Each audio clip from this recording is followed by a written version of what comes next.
Buenas noches. Dentro de las estrategias de control y prevención de agentes tóxicos nos correspondieron los gases irritantes. Mi grupo está conformado por Luisa Fernanda Rodríguez y quien les habla, Marcela Vargas. Nosotros escogimos la industria de fabricación de productos de aseo con la empresa Industrias Tejada. Es una empresa colombiana con más de 30 años de trayectoria en la fabricación de productos para el aseo, perfectos para ser utilizados en el hogar y las empresas industriales en general. La población a la que va enfocada nuestra opción de gases irritantes es la industria de fabricación de productos de aseo, que involucra a gran parte de la población, ya que son productos que usamos en el día a día para el mantenimiento de limpieza de los hogares y de cualquier industria en general. La población más destacada y más popular en la utilización de estos productos son las amas de casa o las empresas con personal que se dediquen a la prestación del servicio de aseo. Por otro lado, tenemos la definición. El concepto de gas irritante agrupa todos los gases, vapores, pulverizaciones, humo y niebla, que por inhalación produce una lesión del árbol respiratorio o de la totalidad del organismo. El signo cardinal de una intoxicación por gas irritante es la disnea, que es la dificultad para respirar, por ejemplo, o la fatiga al hacer ejercicio, que puede desencadenarse por diversos mecanismos.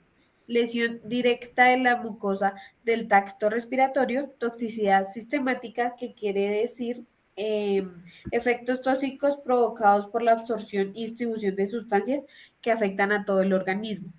Y los accidentes más frecuentes se producen por inhalación de cloro, fosgeno, amoníaco, dióxido de azufre, óxidos de nitrógeno y monóxido de carbono. Las generalidades de los gases irritantes son los siguientes. Al ser inhalados, se disuelven en el agua de la mucosa de las vías aéreas y provocan una respuesta inflamatoria. Las exposiciones a gas irritante afectan sobre todo las vías aéreas y causan traqueitis, bronquitis y bronquiolitis. ¿Qué es la traqueitis? Es la infección de la tráquea que provoca su inflamación. O sea, al tener contacto con el gas irritante, las partes de la tráquea tienden a inflamarse. El efecto de la inhalación de gases irritantes depende de la magnitud y la duración de la exposición y el agente específico. No es lo mismo exponerse al gas irritante 30 segundos que exponerse 5 minutos. Las consecuencias en la persona son considerablemente notorias. Una exposición frecuente consiste en mezclar amoníaco con limpiadores que contienen lejia. Se libera el gas irritante, que es la cloramina, que este gas es el que nos causa las irritaciones. La mayor consecuencia de la exposición a gases irritantes es la insuficiencia respiratoria aguda con hipoxemia, que es el bajo nivel de oxígeno en la sangre, e hipocapnia, que es la disminución de la concentración del dióxido de carbono disuelto en el plasma de la sangre.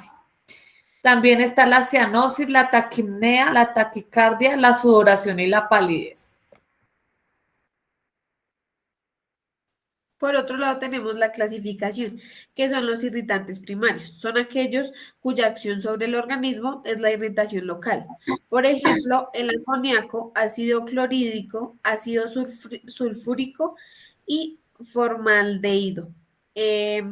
Irritantes secundarios son aquellos de efecto irritante reducido pero de acción tóxica. Generalizado muy importante. Por ejemplo, el ácido sulfúrico, hidrocarburos aromáticos. Estos son los usos de los gases irritantes según su actividad. Entonces, el tipo de gas, el cloro, las propiedades son de color amarillo verdoso y tienen un olor punzante.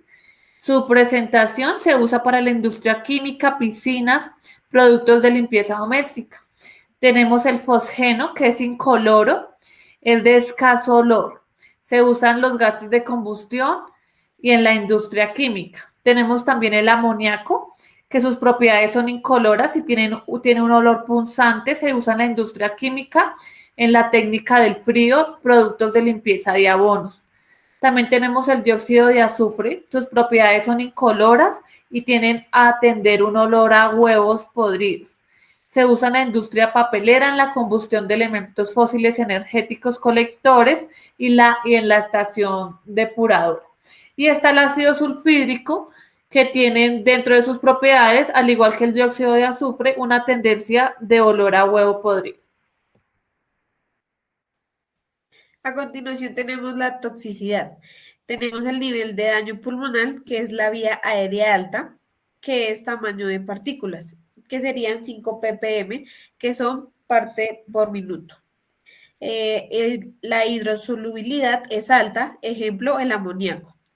Vía aérea baja, que el tamaño de partículas es de 1 a 5, que también sería partes por minutos, que es ppm.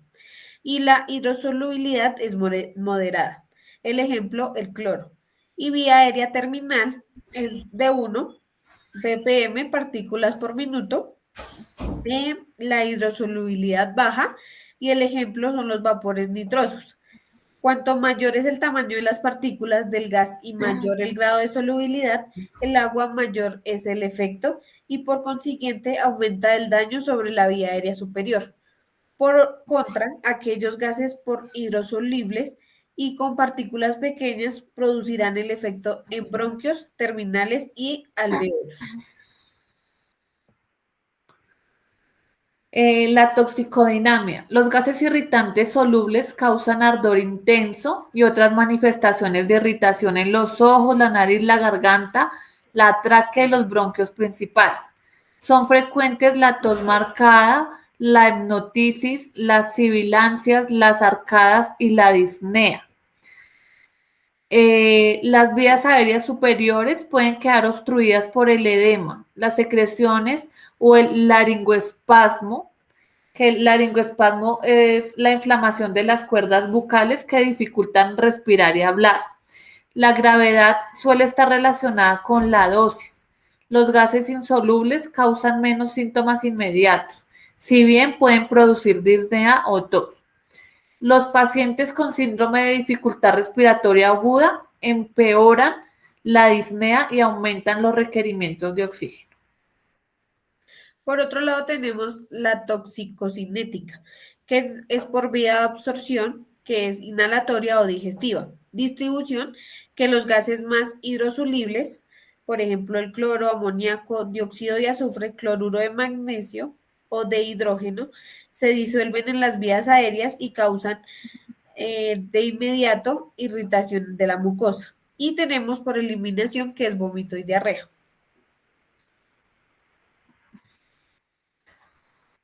Los valores límites permisibles de los tres agentes tóxicos que escogimos, que son el cloro en primera instancia, se utilizan a una concentración de 1 gramo por por cada litro, que corresponde a 1000 partes por minuto de cloro libre.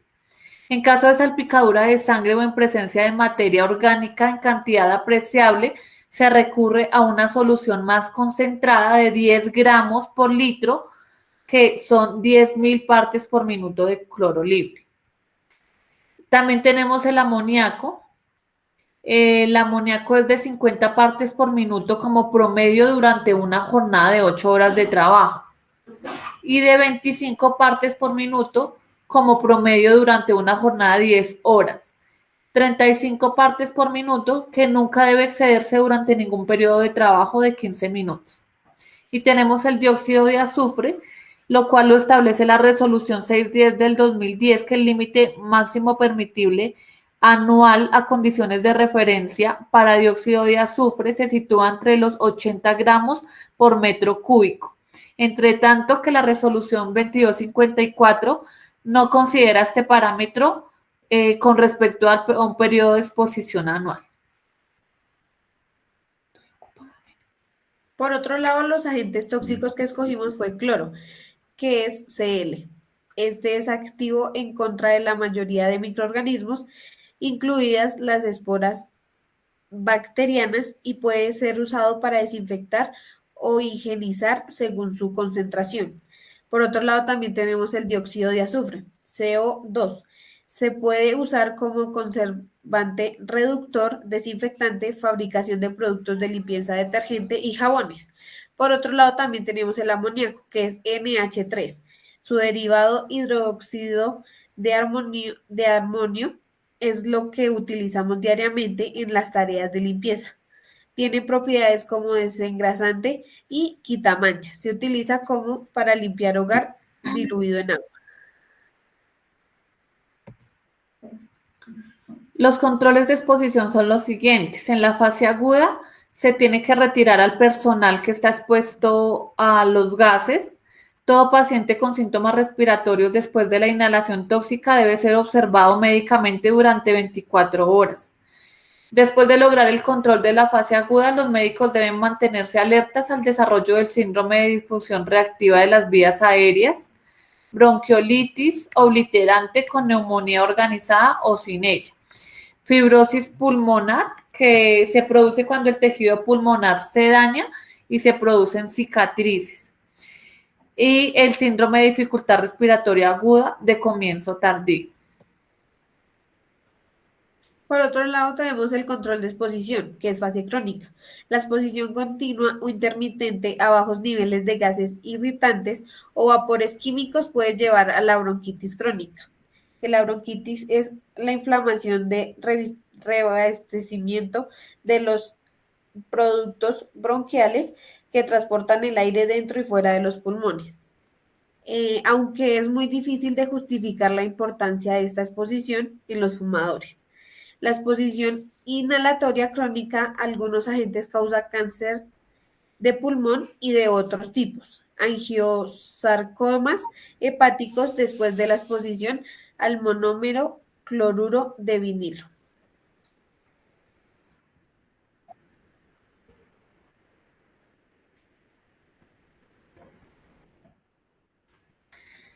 ¿Cómo realizamos la prevención de esta exposición? En la fase aguda, la medida preventiva más importante es el manejo de los gases y las sustancias químicas. Tenemos que manejarlos en lo posible, no mezclarlos, tenemos que manejarlos teniendo en cuenta la ficha de seguridad o las indicaciones de seguridad que se presentan en cada uno de los productos. Debemos tener la disponibilidad de protección respiratoria adecuada, por ejemplo, máscaras, tapabocas, guantes, zapatos adecuados para hacer la manipulación de los productos químicos. En algunos casos, cuando ya es más avanzado la intoxicación, las personas que van a rescatar al afectado también deben tener sus equipos de protección personal, porque en la mayoría de ocasiones se apresuran y no pueden sobrevivir al gas. Por otro lado, tenemos las estrategias que creemos que son importantes en esta empresa y pues para las amas de casa. Entonces, es que tengan siempre a la mano los números de emergencia. Almacenen los medicamentos, productos de limpieza, plaguicidas y demás sustancias tóxicas fuera del alcance y la vista de los niños. Evite reenvasar productos o sustancias químicas en envases de alimentos o bebidas. Mantenga en buenas condiciones los conductos de ventilación de humos y residuos de combustiones a través de chimeneas, extractores o rejillas de ventilación. También tenemos como estrategia de prevención no utilizar spray en soluciones de limpieza, productos de pintura o pesticidas cerca de las llamas, velas encendidas, chimeneas o estufas. Si bien sabemos que los productos en spray generan una combustión significativa en contacto con llamas, velas, fuego, candela, que puede ocasionar el producto de gases irritantes que pueden atentar contra la salud de nuestros trabajadores o de nuestra población, que en este caso son las amas de casa. Evitar la mezcla de productos químicos. Algunas combinaciones pueden producir gases tóxicos, como es el agua caliente con el cloro, como es el cloro combinado con otros productos químicos de limpieza. Esto nos produce irritaciones nasales y en los ojos. Siempre usar protección ocular y guantes aislados, usar ropa de protección y si existe la posibilidad de contacto directo, proporcionar una buena ventilación.